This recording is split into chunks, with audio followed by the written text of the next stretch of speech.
ये वक्त गाफुल हारी ना, ए वक्त गाफुल हारी ना, ए ज़ाया वक्त गुजारी ना।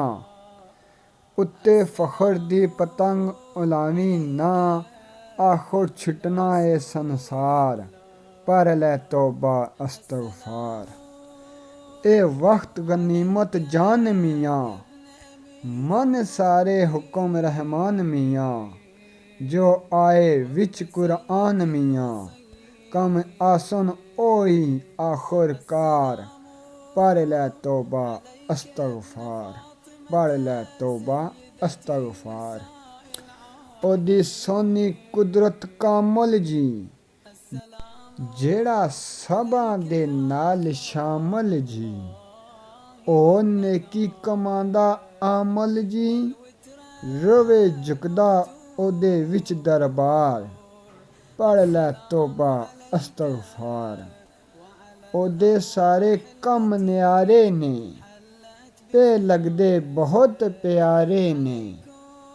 कई बिगड़े उस सवारे ने, उसनू दम दम नाल कुकार, पढ़ लै तौबा अस्तगफार, पढ़ लै तौबा अस्तगफार।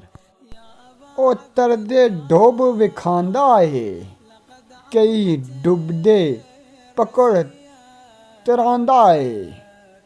ओदा अंत ना पाया जांदा ए, आजज़ होके झट गुज़ारे, आजज़ होके झट गुज़ार, पढ़ लै तौबा अस्तगफार।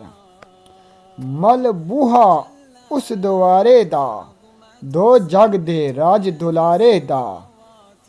पा वास्ता नबी प्यारे दा, फड़ लै दामन उसदा यार, पढ़ लै तौबा अस्तगफार।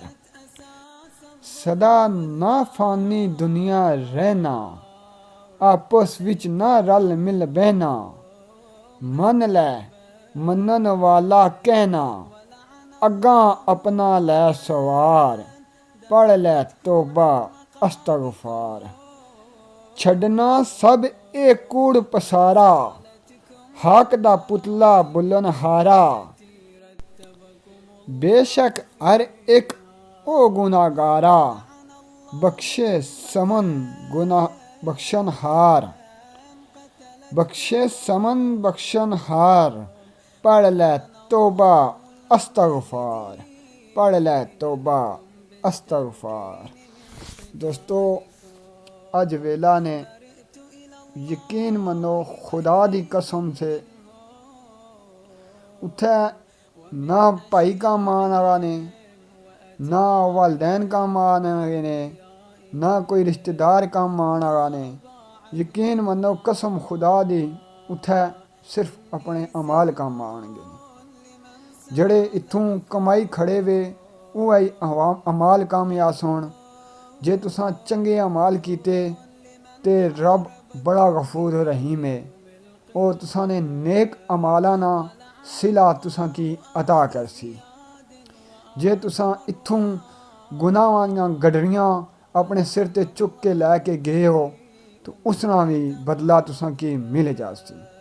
खुदा रा दोस्तों अपने पाक नबी नाल सच्चे दिल नाल वफा करो।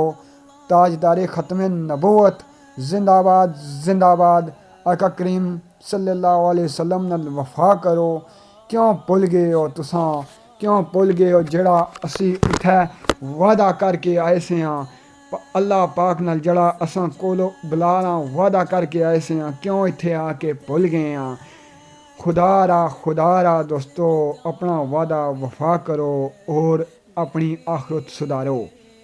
दोस्तों पाक नबी नाल वफा करसो, आल नबी औलाद अली नाल वफा करसो, चौवां यारां नाल वफा करसो, आपा करीम सल्लल्लाहु अलैहि वसल्लम दी अहले बैत नाल वफा करसो, तो रब ना रसूल भी राजी हो जासी ने। खुदा रा दोस्तों अज वेला ने, अज खुदा कोलों रो रो के माफियां मंग लियो। दोस्तों तुसां सोचो पैसो कि एह् जना क्यों इतना तबलीगां करन लग पैना। यकीन मनो दोस्तों अज वेला ने कसम खुदा ने इस दुनिया विचों बंदा सिर्फ अपने नेक अमाल बदीले अमाल ही नाल करना, जेकी जिस दुनिया च कमाया होना वो ही जाके अगे पेश करना। कब्र ने अजाब सूं आका करीम सल्लल्लाहु अलैहि वसल्लम भी पनाह मंगी। दोस्तों इस वजह से अपनी कब्र दियां तैयारियां करो। लोगों ने अख खाना छोड़ दियो, गरीबां की मदद करो, रज रज के मदद करो, मस्कीना की रज रज के दियो, यतीमां ने सिरां पर हथ रखो, मजलूमां ने मदद करो, बेसहारा यतीम बच्चियां की कोशिश करो कि उन्होंने हेल्प करो, उन्होंने मदद करो। इस तरह मदद करो कि कोई लालच रख के ना मदद करो। एक हथा दियो दुए हथा की पता ही ना लगा। दोस्तों अल्लाह तबारक व तआला का दुआ है कि अल्लाह तबारक व तआला असां की इन लफ्ज़ों पर अमल करने की तौफीक अता फरमाए और असां की सिरात मुस्तकीम पर चलने की तौफीक अता फरमाए। आमीन।